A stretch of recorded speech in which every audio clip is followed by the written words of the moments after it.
இந்த வீடியோல சுயநலமா வாழக்கூடாது என்பதை பத்தி தான் ஒரு கதை சொல்ல போறேன்.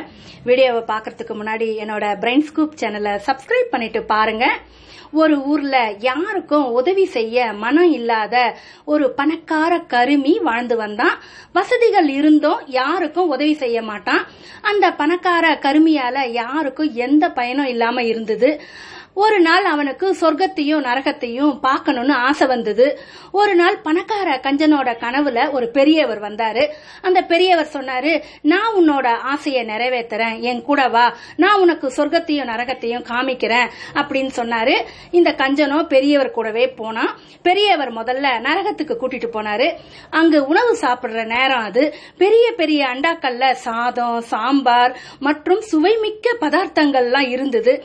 நரகத்துல இருந்த எல்லாம் சாப்பிடறதுக்கு தட்டு கொடுத்தாங்க. சுவைமிக்க உணவு வகைகள்லாம் பரிமாறினாங்க. அந்த சுவைமிக்க உணவுகளை பார்த்ததும் எல்லாருக்கும் நாக்குல எச்சில் ஊற ஆரம்பிச்சது. ஆனா சாப்பிட முடியல. எல்லாருக்கும் கைய நீட்டதான் முடிஞ்சது. ஆனா அந்த உணவு பொருளை வாய்க்கு கொண்டு போய் சாப்பிட முடியல. அங்க இருந்த எல்லாருமே ரொம்ப பசியில இருந்தாங்க. அறுசுவையான உணவு எதிர்க்க இருந்தாலும் அவங்களால சாப்பிட முடியல.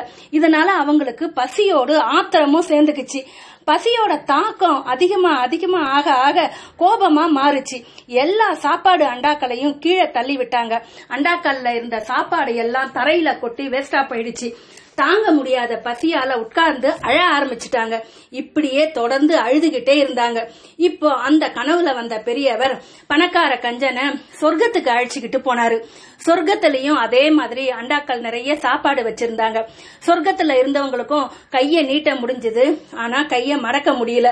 இதனால உணவை வாய்க்கிட்ட கொண்டு போய் சாப்பிட முடியல. ஆனா ஒருத்தர் மட்டும் தனது கைய நீட்டி கையில ஸ்வீட்டை எடுத்து எதிர்க்க இருந்தவர் வாயில வச்சு ஊட்டினாரு. கைய மடக்கத்தானே முடியாது, கைய நீட்டியபடியே உணவை எடுத்து எதிர்க்க இருக்கிறவங்க வாயில ஊட்ட முடியும் என்பதை உணர்ந்தாங்க. இப்படியே ஒவ்வொருத்தரும் உணவை ஊட்டி சாப்பிட்டாங்க. எல்லார் முகத்திலையும் மகிழ்ச்சி ஏற்பட்டது. எல்லார் வயிறும் நிரம்புச்சு. கனவுல இருந்து கருமி வெளியே வந்தாரு. ஒருத்தருக்கு ஒருத்தர் உதவி செஞ்சு வாழறதுதான் சொர்க்கம் என்பதை புரிஞ்சுக்கிட்டாரு. தான் மட்டும் சுகமா வாழ நினைப்பது சுயநலம் என்பதையும், சுயநலமா வாழறது நரக வாழ்க்கைக்கு சமம் என்பதையும் உணர்ந்தாரு. சுயநலமா வாழக்கூடாது என்பதை புரிஞ்சுக்கிட்ட பிறகு எல்லாருக்கும் உதவி செய்ய ஆரம்பிச்சாரு. மகிழ்ச்சியா தானும் வாழ்ந்தாரு. எல்லாரையும் வாழ வச்சாரு அந்த பணக்காரர். இந்த கதை மூலமா நாம சுயநலமா வாழக்கூடாது என்பதை தெரிஞ்சுக்கிட்டோம். இந்த வீடியோவை பார்த்துட்டு எல்லாருக்கும் ஷேர் பண்ணுங்க, சப்ஸ்கிரைப் பண்ணுங்க, பக்கத்துல இருக்க பெல் ஐகானை கிளிக் பண்ணுங்க. தேங்க்ஸ் ஃபார் வாட்சிங். பை.